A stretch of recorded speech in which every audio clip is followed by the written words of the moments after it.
নাহিদ ইসলামের বক্তব্য শুনলাম যে শেখ হাসিনার প্রত্যর্পণের ইস্যুটা মীমাংসা না করে তারেক রহমান প্রধানমন্ত্রীর উচিত হবে না ভারত সফরে যাওয়া। পরিষ্কার কথা হচ্ছে যে শেখ হাসিনাকে ফেরত পাঠাতে হবে। তারপর প্রধানমন্ত্রী তারেক রহমান ভারত সফরে যাবেন। এটা একটা রাজনৈতিক বক্তব্য। এই বক্তব্যের বাইরে আরেকটা আমরা বক্তব্য দেখছি। পররাষ্ট্র প্রতিমন্ত্রী শামা ওবায়দ ইসলাম বলছেন, ভারতের উচিত সেই সুযোগের সদ্ব্যবহার করা। কোনটা? দীনেশ ত্রিবেদী যে কথা বলেছিলেন যে ২ দেশের সরকার প্রধান যখন নাকি মুখোমুখি কথা বলবেন তখন অনেক সমস্যার সমাধান হয়ে যাবে এবং ভারত ২ টা সফরে আমন্ত্রণ জানিয়েছে।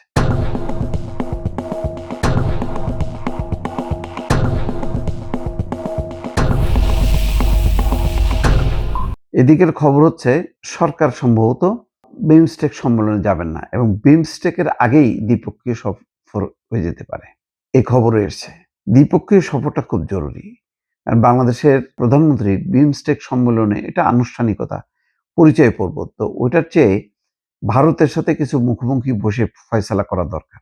শুধু শেখ হাসিনার প্রত্যর্পণ না, ওসমান হাদির হত্যাকারী, তারপরে পুশিনের যে সংকটটা সীমান্তে প্রতিদিন চলছে সেটা, তিস্তার পানি বন্টন, কোনো কিছুই কিন্তু এগোচ্ছে না এবং ২ দেশের মধ্যে কিছু চলমান প্রকল্প ছিল, সেই প্রকল্পগুলো স্থবির হয়ে বসে আছে। ভিসা এখনো ইজি হইছে আবার হয়নি, দুটোই আছে।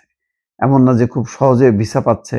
এগুলি সমাধান করা দরকার। এজন্য দ্বিপক্ষীয় বৈঠক খুব জরুরি দরকার। অন্তত যেটা ডক্টর মোহাম্মদ ইউনূস বলতেন সেটাও যদি হয়, কিছুটা সমাধান হয়, অন্তত বাংলাদেশের ইজ্জত বাঁচে। সেটা হচ্ছে শেখ হাসিনা থাকুক ভারতে, কিন্তু তিনি কোনো রাজনৈতিক বক্তব্য দিতে পারবেন না। কারণ তিনি দণ্ডপ্রাপ্ত আসামি।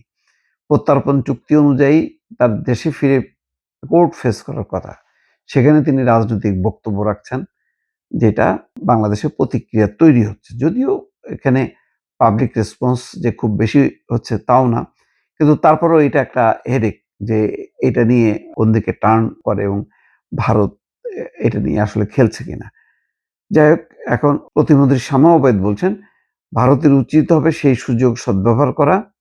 ২ দেশের সরকার প্রধানেরা যখন কথা বলেন, দ্বিপক্ষীয় আলোচনা হয়, তখন অনেক সমস্যার সমাধানের সুযোগ তৈরি হয়।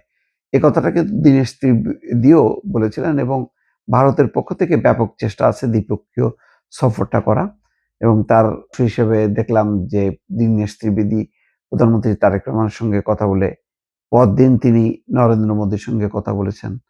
তারপরে রণধীর জয়সওয়াল তিনিও ইঙ্গিত করেছেন যে ২ দেশের সরকার প্রধান কথা বললে অনেক সমস্যার সমাধান হবে।